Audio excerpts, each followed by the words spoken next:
So we'll start with our half cup of granulated sugar. Then we'll dump in a quarter cup of unsweetened cocoa powder, 3 tablespoons of cornstarch, and a quarter teaspoon of salt, which is stuck in the bowl.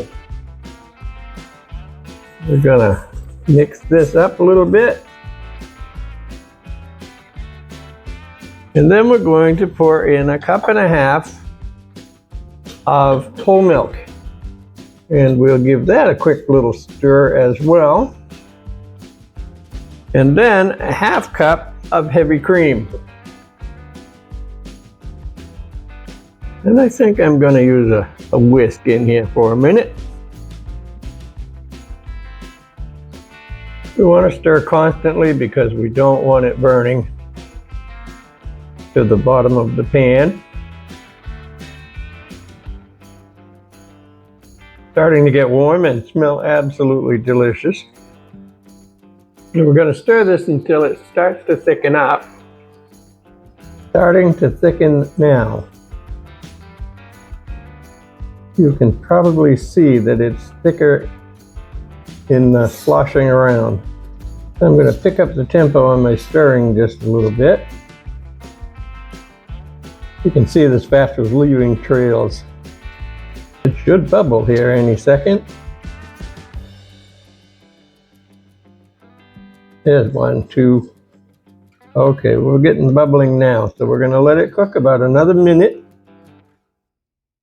And then we're going to remove it from the heat.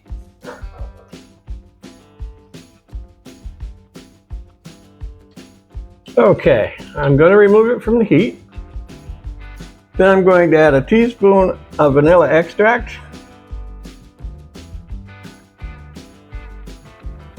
And 3 ounces of semi-sweet baking chocolate bar that I've chopped up very fine.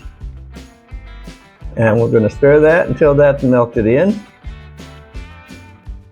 It looks like a pretty uniform color now, so I'm going to say that it's properly stirred in. So then we're going to transfer it to a bowl. Once we've transferred it to the bowl, we're going to cover it with plastic wrap. And we push the plastic wrap right down on top of the pudding, and that'll keep it from forming that nasty skin. You may have to work a little bit if your bowl is tall or like this one is to get that plastic to go down in there without sticking to the bowl. And once it's covered and pressed down to the pudding, then we are going to put it in the refrigerator and let it cool. When it comes to chocolate pudding, you should make homemade chocolate pudding. This is really good stuff. Thanks for watching. Please subscribe. See you next video.